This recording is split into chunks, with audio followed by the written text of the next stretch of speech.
Hey everyone, it's your sister Zach.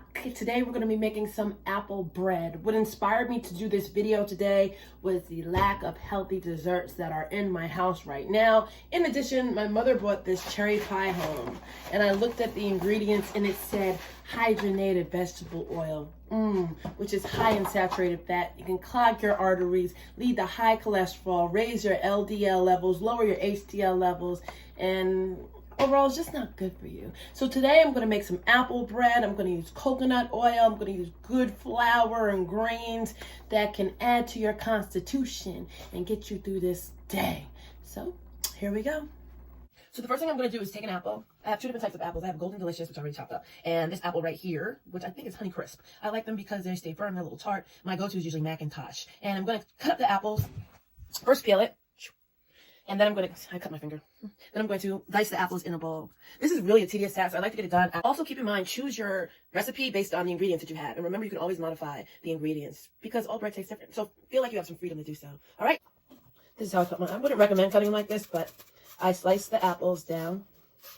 And then I just cut them into the batter. It doesn't have to be perfect. Hey, I'm an artist. So create your art the way you want it to be. So what I'm doing is I'm putting small strips or cuts into the apple, and then I'm going the opposite way so that automatically it's diced, and I don't have to use a cutting board or anything like that. Okay, now that I have my apples already cut, what I'm going to do is I'm going to combine my dry ingredients. After I combine my dry ingredients, I'm going to combine my wet ingredients. So my go-tos are spelt flour and also brown rice flour. For the most part, a lot of people use traditional all-purpose unbleached flour, like my mom.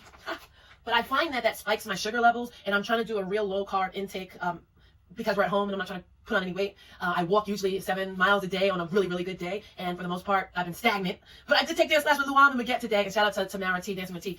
So there are ways that we can stay active. But I also want to just pretty much get my body into more of a fat-burning zone and not be insulin dependent. So I'm going to try to deprive it of sweets. But I'm doing the apples, and I'm doing probably some agave. So these are my go-tos. This would be brown rice flour, organic, and this is organic spelt flour. Spelt flour is very, very, very small. This is the ancient wheat kind of nutty flavor, and if you switch over to this instead of that, you'll notice that it's healthier, it digests better, it has roughage that pushes the food through your intestinal walls, increases your peristalsis of your intestines. So this basically is like whole wheat flour. So I'm going to combine this. I don't know how many cups I'm going to use, but I said I was going to combine the dry ingredients, but I'm going to put everything in one bowl and work it that way because it's not cake. Cake, you want it to be fluffy. With bread, it can be a little tougher.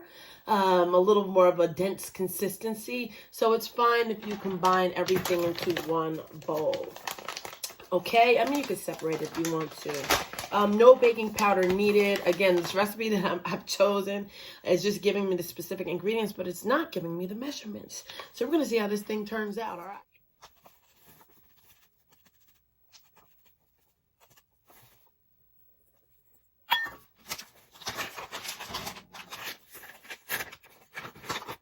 Here's my rice.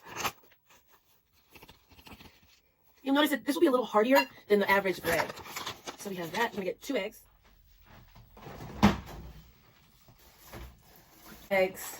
Now I am actually going to whisk these separately. Okay, because I want it to be a little fluffy. So I'm going to put them in a different bowl. Here's my agave. So here we go. I'm going to crack 1 egg. And when you crack an egg, you want to make sure that the egg is sitting up nice and right. This way you'll know if the egg is good. If it's standing up, everything stands tall. It works usually. I got a couple shells in there. I'm going to take it out. I use organic eggs. You don't know what they're putting in your food. Yes, it may cost a little bit more, but I'm going to tell you this. The more fruits and vegetables that you eat, it's cheaper than a bag of Doritos, right? So both of those eggs are pretty solid. I'm going to take my whisker out and I'm going to whisk them till it's nice and fluffy. Then I'm going to add some organic almonds. Okay, so I really pride myself off of the food that I eat. I want to feel healthy when I eat my food. So it's important to me that I use all organic food if I can, right? If I can't, it's all right. If I can, I try to make the best of it. So here we have our milk, almond milk. Stand like this. I'm going to do 2 cups. So how this turns out. That's one. I usually eyeball it. I'd say like a fourth of a teaspoon to taste. So I have Himalayan salt. It's pink Himalayan salt. I'm gonna pour some in my hand. I feel like it's to be about the size of a fingernail or maybe a peanut or a small almond. I'm gonna put this, see that? I'm gonna put that right into my salt. I cut my thumb earlier doing that. So I just felt a little bit of salt get into my wounds. So now we're gonna pour a little bit, oh, you know what I forgot? We need some oil. Now the recipe that I have is not calling for oil. In addition to some cinnamon, and what I like to use is allspice. Allspice has some yummy cloves in it. If anybody's ever had jerk chicken, they use allspice and jerk chicken. It gives it that flavor. So I'm gonna put a little bit, same amount, pretty much a fourth of a teaspoon. So let's say a peanut or almond size into my hand. I'm gonna dump that in here. Probably is a lot. I like spices. Spices and herbs are really good for you. Again, they have antiviral properties. I'm gonna put a little cinnamon. I'm gonna put it in the dry. Okay, here we go, boys. Look what I have here. That is my mixture, and this is my other mixture. So now let's go.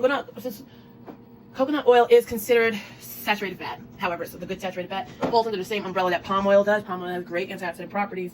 So it's not like butter or lard or some sort of margarine. The way we tell the difference between good oil and bad oil is if it's liquid at room temperature and liquid when it's cold, right? So at room temperature, this is still hard, but it's still good. But we're gonna have to soften it up a little bit. So I'll show you how we're gonna do it.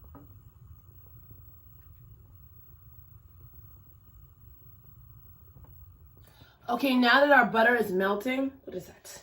I was debating if I was going to do this. I'm going to add just a little bit of baking powder to this mix. Be mindful, baking soda, baking powder. I think baking soda, if you add too much of it, it tastes like a dog biscuit. Not that I know what a dog biscuit tastes like, but you know, it gets that, it's kind of a tangy taste.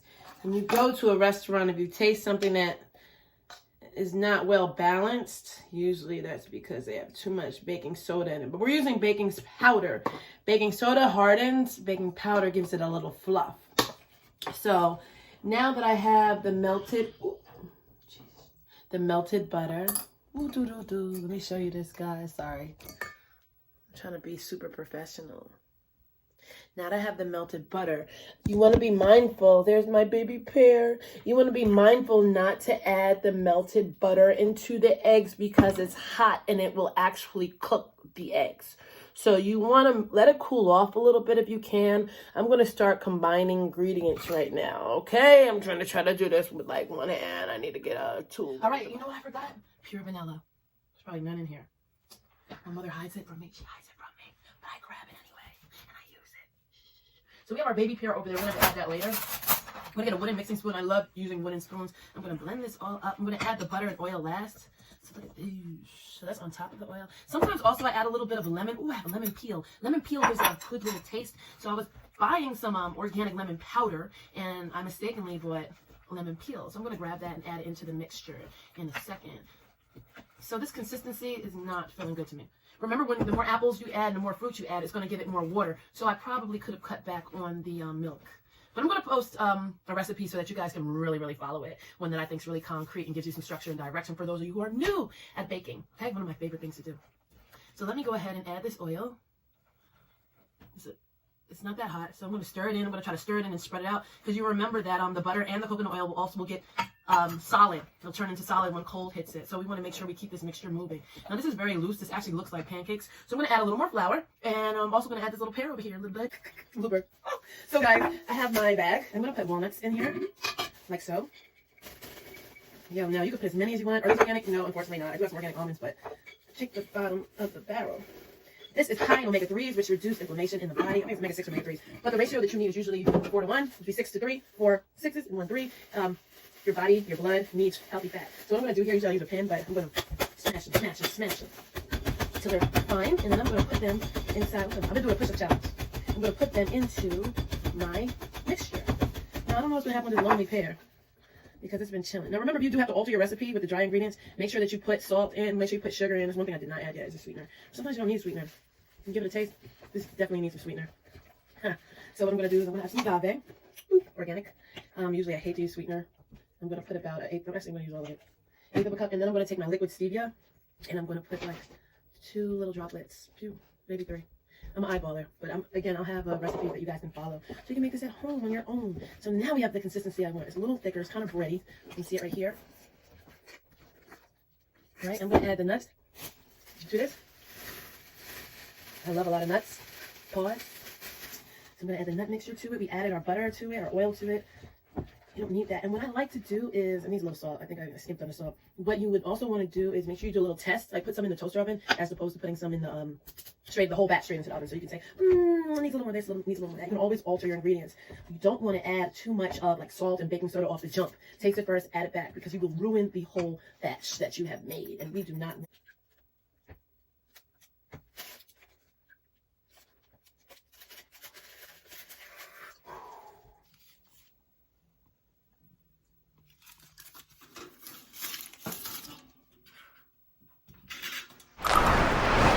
Now this looks pretty yummy.